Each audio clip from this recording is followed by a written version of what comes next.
Assalamualaikum warahmatullahi wabarakatuh. Baik, sebelumnya perkenalkan kami dari kelompok 4. Di sini kami akan mempresentasikan hasil karya kami yaitu mini literatur review yang mana disusun oleh seluruh anggota kelompok kami. Bisa dibantu untuk next slide.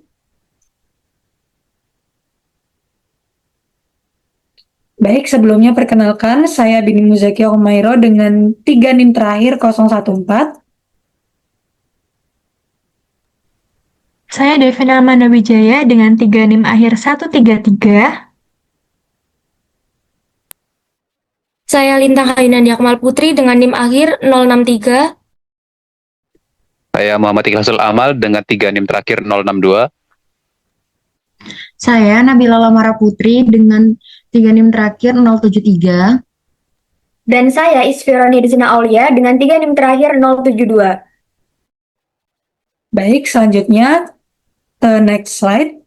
Baik, topik yang kami angkat yaitu berkaitan dengan peran biologi dalam model ekologi kesehatan berbasis populasi atau patologi lingkungan. Next slide.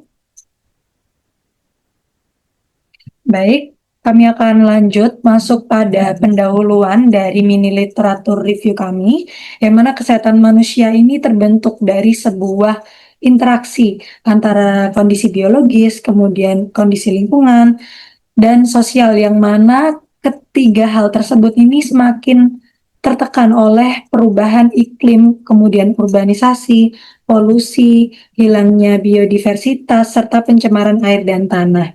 Nah, berbagai literatur menunjukkan bahwasannya faktor biologis ini menjadi penghubung utama antara tekanan lingkungan dan respons kesehatan. Sehingga pemahaman terkait dengan model ekologi kesehatan ini yang berbasis populasi sangat penting untuk pencegahan dan perumusan kebijakan yang berkelanjutan. Next slide. Adapun kata kunci yang mana ini kami menggunakan cara untuk menentukan kata kunci itu melalui analisis fokus penelitian dan isi literatur yang kami gunakan untuk menyusun mini literatur review berikut. Yang mana setelah kami melakukan identifikasi pada literatur yang kami temukan, terdapat sejumlah kata kunci yang menggambarkan dari isi mini literatur review berikut. Yaitu yang pertama berkaitan dengan biological factors, kemudian environmental change, dan population health. Yang mana setiap istilah ini pastinya dianalisis berdasarkan frekuensi dan relevansinya. Next slide.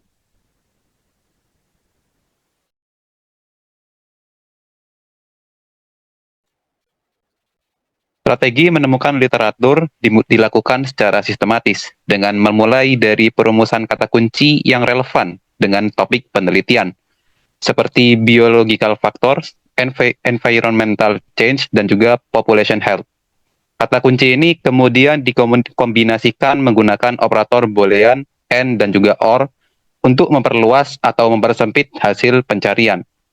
Penelusuran dilakukan melalui database akademik terpercaya seperti Public Medicine, Scopus, Web of Science, dan juga Google Scholar dengan filter tahun publikasi 2020 hingga 2024 agar hasil tetap mutakhir. Setiap hasil pencarian diseleksi berdasarkan judul, abstrak, dan kesesuaian dengan pertanyaan penelitian. Artikel yang memenuhi kriteria inklusi, misalnya fokus pada hubungan faktor biologis dengan kesehatan populasi dalam konteks perubahan lingkungan, dikumpulkan, kemudian dicatat. Untuk menghindari bias, strategi ini juga mencakup pencarian literatur lintas disiplin, yaitu biologi, kesehatan masyarakat, dan juga ekologi, serta pemeriksaan daftar pustaka dari artikel, utama guna menemukan sumber tambahan yang relevan. Lanjut. Lalu selanjutnya ada konsep-konsep kunci, faktor, indikator, dimensi, atau variabel dalam literatur kami. Nah, secara konseptual, terdapat 10 literatur ini menekankan 3 klaster besar. Yang pertama ada determinan atau penyebab, yang kedua ada mekanisme atau mediator, dan yang ketiga ada hasil atau outcome. Determinan meliputi faktor individual seperti usia, jenis kelamin, pendidikan, pengetahuan, sikap, dan perilaku. Lalu ada faktor sosial atau lingkungan seperti status sosial, ekonomi, dukungan sosial, dan norma budaya. Lalu ada faktor sistem seperti akses layanan, kualitas layanan, dan kebijakan. Mekanismenya berupa variabel antarmuka seperti akses informasi, kepatuhan, self-efficacy, persepsi resiko, dan hambatan struktural yang sering bertindak sebagai mediator atau moderator hubungan antara determinan dan outcome. Outcome diukur lewat indikator klinis seperti insiden atau prevalensi dan mortalitas. Perilaku seperti adopsi tindakan kesehatan, kunjungan fasilitas, dan outcome subjektif seperti kualitas hidup dan kepuasan. Indikator operasional yang sering dipakai misalnya ada insiden atau prevalensi, lalu ada tingkat cakupan layanan, tingkat kepatuhan, skor pengetahuan atau sikap, indeks status sosial ekonomi, serta indikator proses layanan seperti waktu tunggu dan kepuasan. Metodologi dominan campuran survei kuantitatif untuk hubungan sebab akibat dan studi kualitatif untuk memahami mekanisme kontekstual.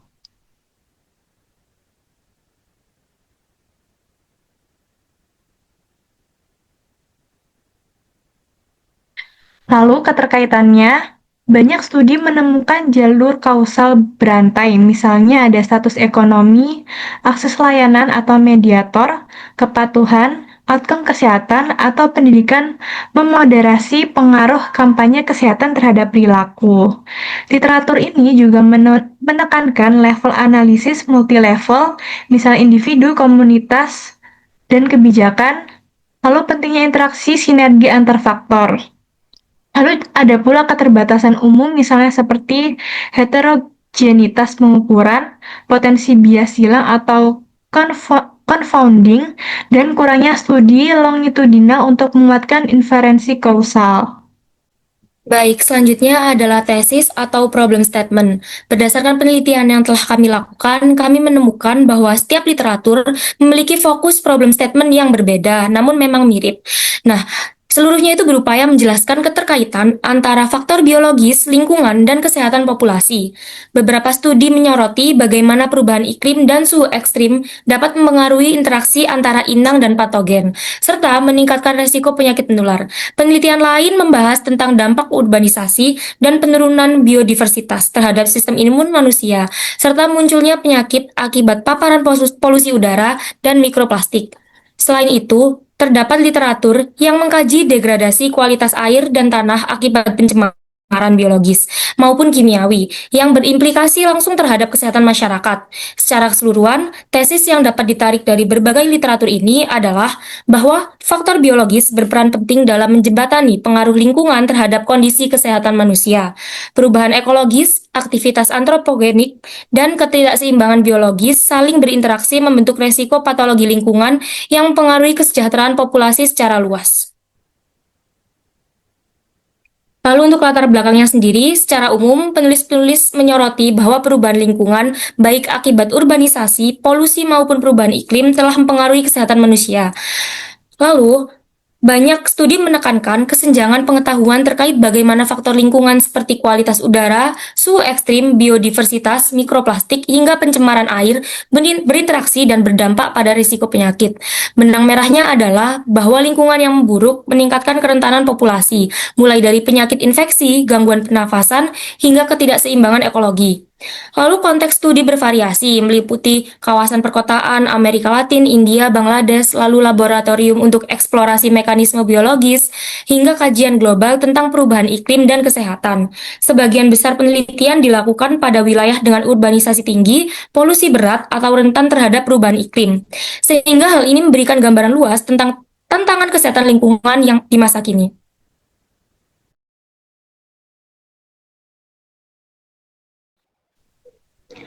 Oke, selanjutnya adalah metode penelitian. Penelitian ini dikaji menggunakan desain tinjauan sistematis, secara naratif, ataupun eksperimental laboratorium dan kualitatif berbasis literatur. literatur. Data yang dikumpulkan dari sintesis literatur, kemudian ada observasi lapangan, melalui data primer dan sekunder seperti parameter infeksi, mortalitas, serta data fisikokimia lingkungan. Analisis dilakukan secara naratif, kualitatif, maupun statistik, serta perhitungan indeks risiko ekologis dan kesehatan. Fokus studi adalah mengintegrasikan data dan literatur untuk mengkaji hubungan faktor lingkungan dengan iklim dengan kesehatan manusia, satwa, dan tanaman.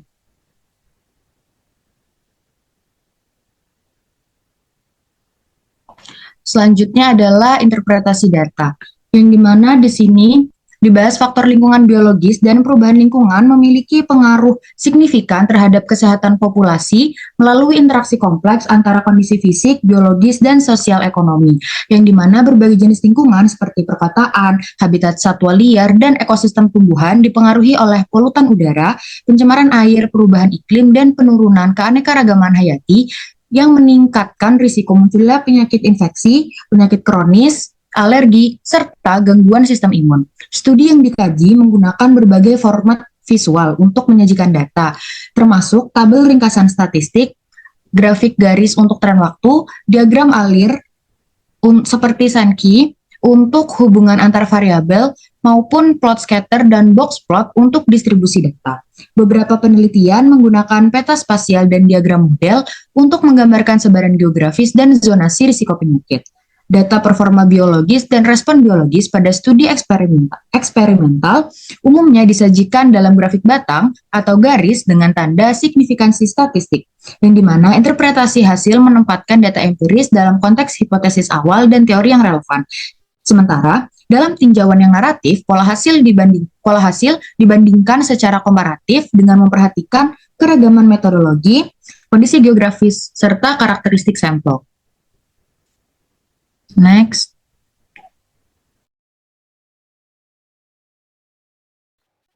Baik, jadi berdasarkan beberapa artikel yang telah kami telah sebelumnya, dapat ditarik kesimpulan berupa inkonsistensi dan saran. Yang pertama yaitu inkonsistensi. Di sini inkonsistensi tersebut dapat kita tarik melalui beberapa artikel yang memiliki topik atau objek yang mirip. Yang pertama yaitu memiliki topik suhu dan penyakit. Nah, di sini hasil studi itu menunjukkan hasil yang berbeda-beda. Ada yang menunjukkan bahwa suhu ini sangat berpengaruh kuat terhadap timbulnya penyakit, namun beberapa artikel juga menunjukkan bahwa ada yang tidak berkolerasi dengan kuat. Selanjutnya mengenai topik biodiversitas dan imun, sebagian studi itu menemukan bahwa terdapat hubungan yang signifikan antara biodiversitas dan imun. Namun sebagian artikel mengatakan bahwa tidak ada hubungan yang begitu signifikan. Selanjutnya mengenai topik polusi atau objek polusi yang diteliti yaitu variasi data dan indikator menghasilkan temuan yang tidak konsisten. Nah, dari berdasarkan inkonsistensi dari beberapa artikel tersebut, ditemukan bahwa penyebab utamanya ada pada perbedaan metode, konteks lokasi, dan variabel penelitian yang diteliti dalam artikel tersebut. Adapun saran yang dapat kita berikan terhadap beberapa inkonsistensi yang timbul dari beberapa artikel tersebut yaitu beberapa topik masih perlu diteliti lebih lanjut karena bukti yang ada masih belum konsisten, termasuk hubungan suhu dan penyakit infeksi, pengaruh keanekaragaman hayati terhadap kesehatan, serta kurangnya standarisasi indikator lingkungan perkotaan.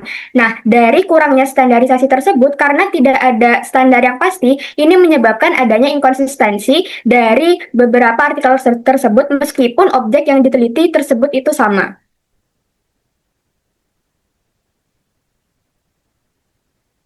Berikut merupakan daftar pustaka dari artikel-artikel yang kami telah sebelumnya.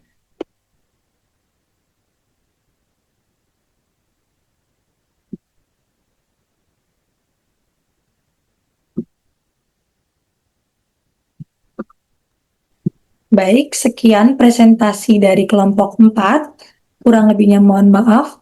Berbagai saran dan kritik juga sangat kami harapkan untuk memperkuat karya yang telah kami hasilkan. Sekian, wassalamualaikum warahmatullahi wabarakatuh.